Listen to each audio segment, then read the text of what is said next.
அவுது பில்லாஹி மினஷ் ஷைத்தானிர் ரஜீம். பிஸ்மில்லாஹிர் ரஹ்மானிர் ரஹீம்.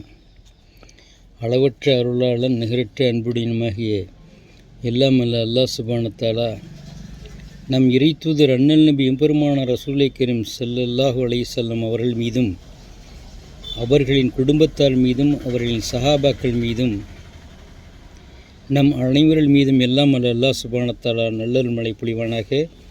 அல்ஹம்துலில்லாஹி ரப்பில் ஆலமீன். அஸ்ஸலாமு அலைக்கும் வ ரஹ்மத்துல்லாஹி தஆலா வ பரகாத்துஹு.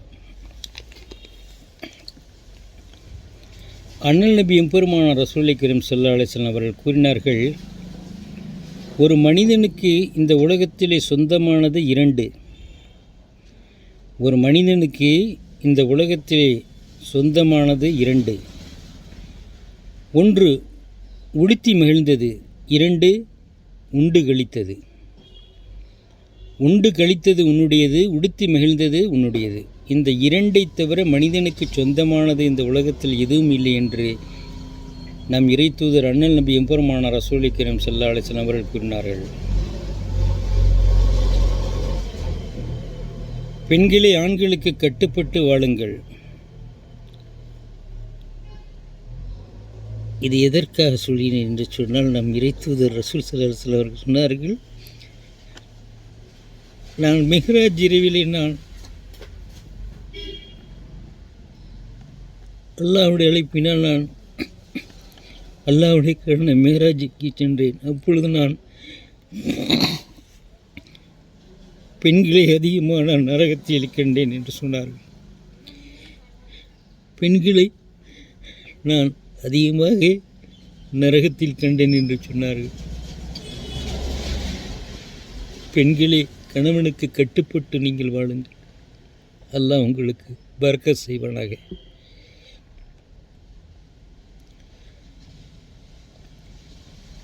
அதே போன்று ஆண்களும் பெண்களுக்கு முறையாக நடக்க வேண்டும். உங்களில் சிறந்தவர் யார் என்று சொன்னால், உங்கள் மனைவியிடம் சிறந்தவரே உங்களில் சிறந்தவர் நான், என் மனைவியிடம் நான் சிறந்தவராக இருக்கிறேன் என்று நம் இறை தூதர் அண்ணல் நபி எம்பெருமான ரசூலை கரீம் ஸல்லல்லாஹு அலைஹி வஸல்லம் கூறியுள்ளார்கள்.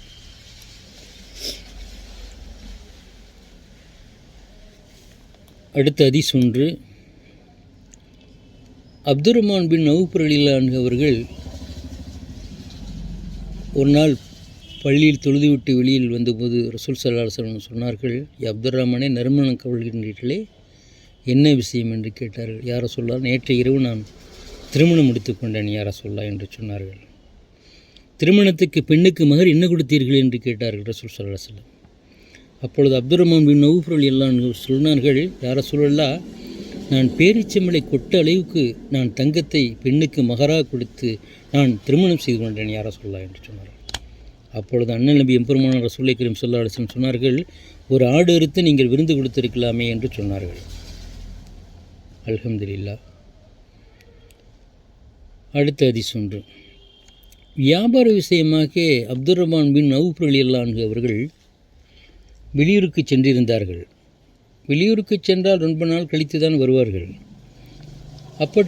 அப்படிப்பட்ட சூழ்நிலையில் அவர்கள் வியாபாரத்தெல்லாம் முடித்துவிட்டு ரொம்ப நாள் கழித்து ஊருக்கு திரும்புகின்றார்கள். அப்பொழுது அவருடைய மனைவிக்கு செய்தி வருகிறது, இன்றைய தினம் அப்துர் ரஹ்மான் பின் அவுஃப் ரலியல்லாஹு அன்ஹு அவர்கள் ஊருக்கு வருகிறார்கள் என்று. அந்த நேரத்திலே அவருடைய மகனார் இறந்து விட்டார். அவர்களின் மனைவி அந்த மகனாரை வெள்ளை துணியால் சுற்றி ஒரு ரூமில் வைத்து விட்டார்கள் என்று சொன்னால், அன்றைய தினம் அப்துர் ரஹ்மான் பின் அவுஃப் ரலியல்லாஹு அவர்கள் வீட்டுக்கு வருகிறார்கள் அன்றைய தினம். அதுபோன்று அப்துர் ரஹ்மான் பின் அவுஃப் ரலியல்லாஹு அன்ஹு அவர்கள் அன்றைக்கு வீட்டுக்கு வந்தார்கள். தன் குழந்தை இறந்து விட்டதை வெள்ளை துணியால் கட்டி தூக்கி ஒரு ரூமில் வைத்து விட்டார்கள். இவர்கள் அலங்காரம் செய்து கொண்டு விட்டார்கள். அன்று அப்துர் ரஹ்மான் பின் அவுஃப் ரலியல்லாஹு வீட்டுக்கு வந்தார்கள். வீட்டுக்கு வந்தவுடன் மகன் எங்கே என்று கேட்டார்கள். அப்பொழுது அப்துர் ரஹ்மான் பின் அவுஃப் ரலியல்லாஹு அன்ஹு அவர்களின் மனைவி சொன்னார்கள், மகன் தூங்கி கொண்டிருக்கின்றான் என்று சொன்னார்கள். மகன் தூங்கி கொண்டிருக்கிறான் என்று சொன்னார்கள். சொல்லிவிட்டு அன்றைய இரவு கழிந்தது. அன்றைய இரவு கழிந்தவுடன் காலையில் ஃபஜ்ருடைய தொழுகைக்காக வீட்டை விட்டு புறப்படுகின்றார்கள் அப்துர் ரஹ்மான் பின் அவுஃப் ரலியல்லாஹு அன்ஹு அவர்கள். அந்த நேரத்தில் மனைவி ஒரு வார்த்தை சொல்கின்றார்கள், தன் கணவனிடம் சொல்கின்றார்கள், நான் உங்களிடம் ஒரு வார்த்தை கேட்க வேண்டும் என்று சொன்னார்கள். என்னவென்று சொல் என்று சொன்னார்கள். அல்லாஹ் ஒரு பொருளை நம்மிடம் கொடுக்கின்றான், அவன் கேட்டால் அல்லாஹ்விடம் நாம் திரும்ப கொடுத்துத்தானே ஆக வேண்டும் என்று சொன்னார்கள். அதற்கு அப்துர் ரஹ்மான் பின் அவுஃப் ரலியல்லாஹு அன்ஹு அவர்கள் சொன்னார்கள், ஆமாம் என்று சொன்னார்கள். அல்லாஹ் ஒரு பொருளை நம்மிடம் கொடுத்தான், அதை திரும்ப கேட்கின்ற போது அல்லாஹ்விடம் கொடுக்கத்தானே வேண்டும் என்று அப்துர் ரஹ்மான் பின் அவுஃப் ரலியல்லாஹு அன்ஹு அவர்களின் மனைவி சொன்னதும் அப்துர் ரஹ்மான் பின் அவுஃப் ரலியல்லாஹு அன்ஹு அவர்கள் சொன்னார்கள், ஆமாம் கொடுக்கத்தான் வேண்டும் என்று சொன்னார்கள். அல்லாஹ் நமக்கு ஒரு பிள்ளையை கொடுத்தான், அல்லாஹ் சுப்ஹானஹு வ தஆலா இதை பெற்றுக்கொண்டான் என்று சொன்னார்கள். அப்பொழுதுதான் விடிகாலையில் செய்தி என்று சொன்னார்கள். அந்த செய்தியை வாங்கி கொண்டு பள்ளிக்கு சென்று விட்டார்கள் அப்துர் ரஹ்மான் பின் அவுஃப் ரலியல்லாஹு அன்ஹு அவர்கள். பள்ளியில் ஃபஜ்ருடைய தொழுகை முடிந்துவிட்டது. முடிந்தவுடன் ரசூல் ஸல்லல்லாஹு அலைஹி வஸல்லம் அவர்கள் சொன்னார்கள், யா அப்துர் ரஹ்மானே, உங்களுக்கு அல்லாஹ் பரக்கத் செய்வானாக என்று சொன்னார்கள். அப்துர் ரஹ்மானே, அல்லாஹ் உங்களுக்கு பரக்கத் செய்வான் என்று சொன்னார்கள். அல்ஹம்துலில்லாஹ். அப்துர் ரஹ்மான் பின் அவுஃப் ரலியல்லாஹு அன்ஹு அவர்கள் ஆஸர முபஷ்ஷிரீன், 10 பேர் சுருக்கம் செல்லக்கூடியவர்களில் இவர்களும் ஒருவர் ஆவார்கள் என்பது குறிப்பிடத்தக்கது. அல்ஹம்துலில்லாஹ். இன்ஷா அல்லாஹ் இன்றைய தினம் சூரத்துல் வாக்கியா என்னும் அத்தியாயத்துக்கு நாம் தமிழ் தர்ஜமா சொல்லலாம் இன்ஷா அல்லாஹ். அவுது பில்லாஹி மினஷ் ஷைத்தானிர் ரஜீம். பிஸ்மில்லாஹிர் ரஹ்மானிர் ரஹீம். சூரத்துல் அல் வாக்கியா. அல் வாக்கியா என்றால் மாபெரும் நிகழ்ச்சி. அல் வாக்கியா என்றால் மாபெரும் நிகழ்ச்சி.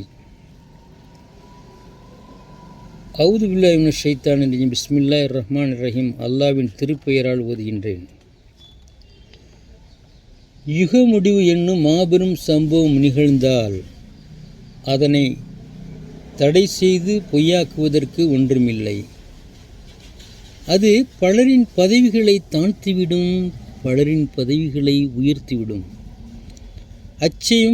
அந்த சமயம் மிக்க பலமான பூகம்பம் ஏற்பட்டு மலைகள் பெயர்ந்து ஒன்றோடொன்று மோதி தூள் தூளாக பறந்துவிடும்.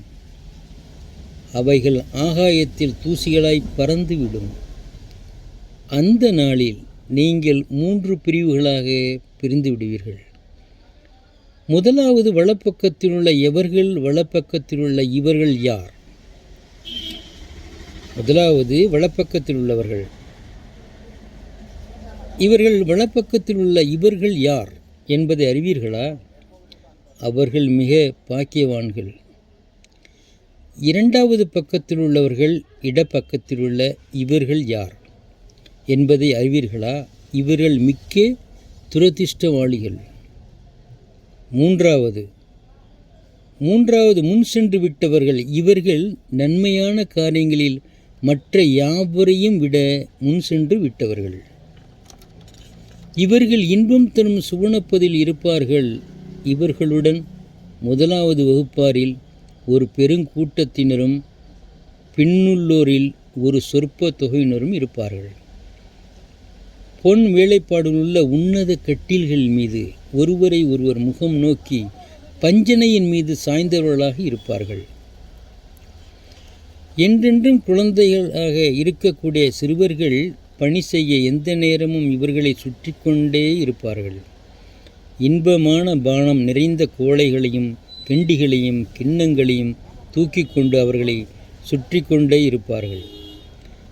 அந்த பானங்களால் இவர்களுக்கு தலை நோயும் ஏற்படாது, இவர்கள் புத்தியும் மாறாது. இவர்கள் பிரியப்பட்ட கனிவர்க்கங்களையும் விரும்பிய பட்சிகள் மாமிசத்தையும் தாங்கி திரிவர். அங்கு விரும்பிய பட்சிகளின் மாமிசத்தையும் தாங்கி திரிவர். அங்கு இவர்களுக்கு ஹூருல் ஈன் என்னும் கண்ணலைகளான மனைவிகளும் இருப்பார்கள். அவர்கள் பேணி பாதுகாக்கப்படும் முத்துக்களைப் போலிருப்பார்கள். இவைகள் யாவும் இவர்கள் செய்த நன்மைகளுக்கு கூலியாக கிடைக்கும். இவைகள் யாவும் இவர்கள் செய்த நன்மைகளுக்கு கூலியாக கிடைக்கும்.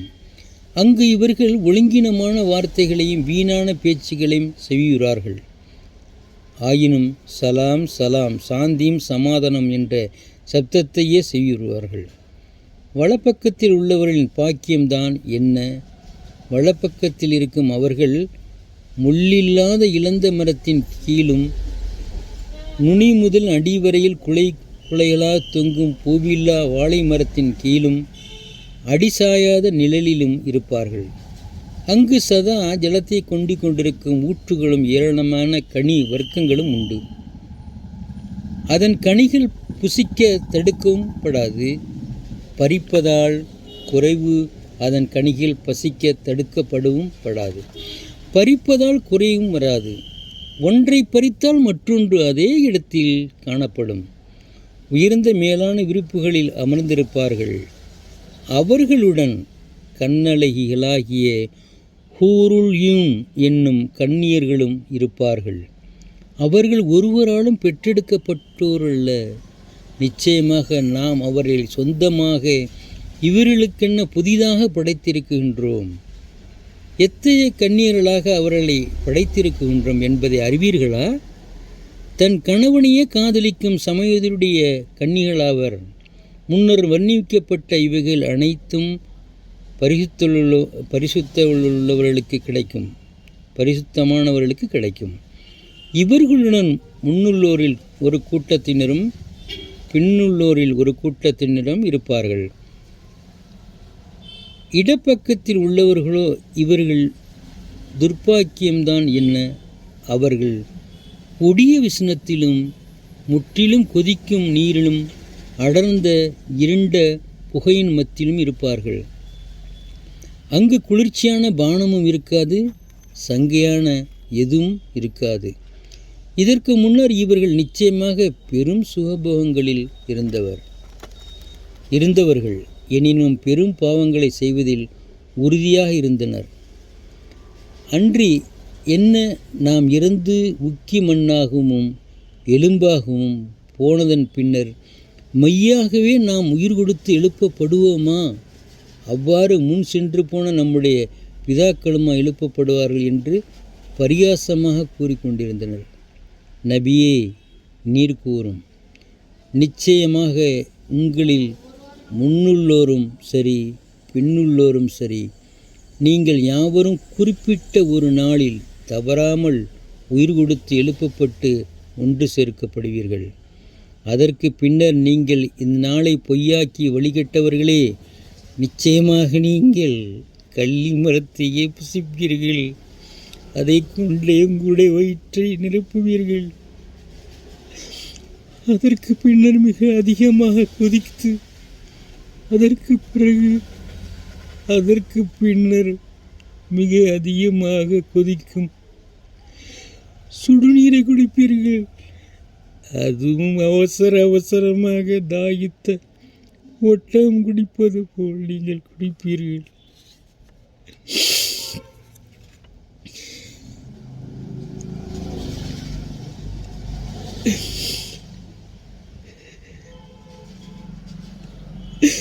அதற்கு பின்னர் மிக அதிகமாக கொதித்து கொண்டிருக்கும் சுடிநீரை குடிப்பீர்கள். அதுவும் அவசரமாக தாகித்த ஒட்டகம் குடிப்பது போல் நீங்கள் குடிப்பீர்கள். கூலி கொடுக்கும் நாளில் அவர்களுக்கு அளிக்கப்படும் விருந்து இதுதான். கூலி கொடுக்கும் நாளில் அவர்களுக்கு அளிக்கப்படும் விருந்து இதுதான். வழிகட்டவர்களே, நாமே உங்களை முதல் முறையாக சிருஷ்டித்திருக்கிறோம். ஆகவே மறுமுறை உங்களை உயிர்ப்பிப்பதை நீங்கள் உண்மையென நம்ப வேண்டாமா?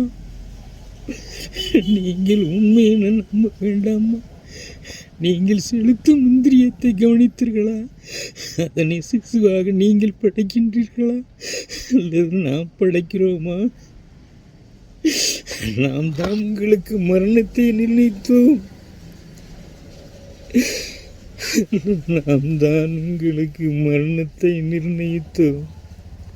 உங்களுக்கும் பகரமாக உங்களை போன்றவர்களை மாற்றிக்கொண்டு வருவதற்கு இன்னும் உங்களை நீங்கள் அறியாத ஒரு ரூபத்தில் அமைத்து இடுவதற்கும் நாம் இயலாதவர்கள் அல்ல. முதல் முறை உங்களை படைத்தது போல நீங்கள் நன்கறிந்திருக்கிறீர்கள். இதனை கொண்டு நீங்கள் நல்லறிவு பெற வேண்டாமா? இவ்வாறு நாம் தான் மறுமையிலும் நாம் உங்களை உயிர் கொடுத்து எழுப்புவோம். நீங்கள் பூமியில் பயிரிடுபவர்களை கவனித்தீர்களா? அதை நீங்கள் முளைப்பித்து பயிராக்குகின்றீர்களா அல்லது நாம் பயிராக்குகிறோமா? நாம் விரும்பினால் அதனை விளையாத சாவியல் ஆக்கி விடுவோம். அந்த நேரத்தில் நீங்கள் ஆச்சரியப்பட்டு நிச்சயமாக நாங்கள் நஷ்டமடைந்து விட்டோம், அன்று எங்களுக்கு ஒன்றுமே கிடைக்காது போயிற்று என்றும் கூறிக்கொண்டிருப்பார்கள். நீங்கள் குடிக்கின்ற நீரை கவனித்தீர்களா? மேகத்திலிருந்து அதனை நீங்கள் புளிய வைக்கின்றீர்களா அல்லது நாம் புளிய வைக்கிறோமா? நாம் விரும்பினால் அதனை நீங்கள் குடிக்க முடியாத உப்பு நீராக ஆக்கியிருப்போம். இதற்கு நீங்கள் நன்றி செலுத்த வேண்டாமா? நீங்கள் அடுப்பில் மூட்டுகின்ற நெருப்பை கவனித்தீர்களா? அதன் விறகை நீங்கள் உற்பத்தி செய்கின்றீர்களா அல்லது நாம் உற்பத்தி செய்கின்றோமா? நரகத்தின் நெருப்பை உங்களுக்கு ஞாபகம்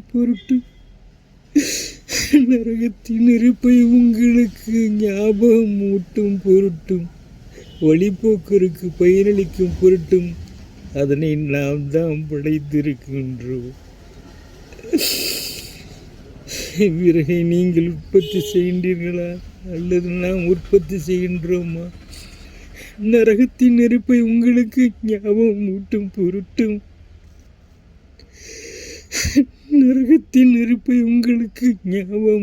பொருட்டும் வழிபோக்கருக்கு பயணிக்கும் பொருட்டும் அதனை நாம் தான் படைத்திருக்கிறோம்.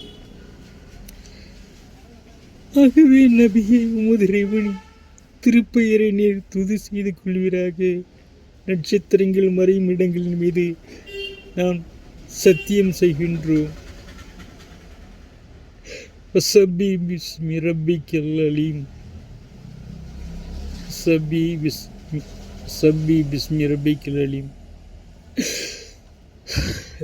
நபியே, மகாத்தான உமது இறைவனின் திருப்பெயரை நீர் துதி செய்வீராக. நட்சத்திரங்கள் மறையும் இடங்கள் மீது நாம் சத்தியம் செய்வோம். அல்ஹம்துலில்லாஹி ரப்பில் ஆலமீன். சூரத்துல் வாக்கியா என்பது மாபெரும் நிகழ்ச்சி நடைபெறும் சம்பவத்தை அல்லாஹ் சுப்ஹானஹு வ தஆலா வாக்கியாவில் சொல்லியிருக்கிறான். இன்ஷா அல்லாஹ், அல்லாஹ் நாடினான் நாளைய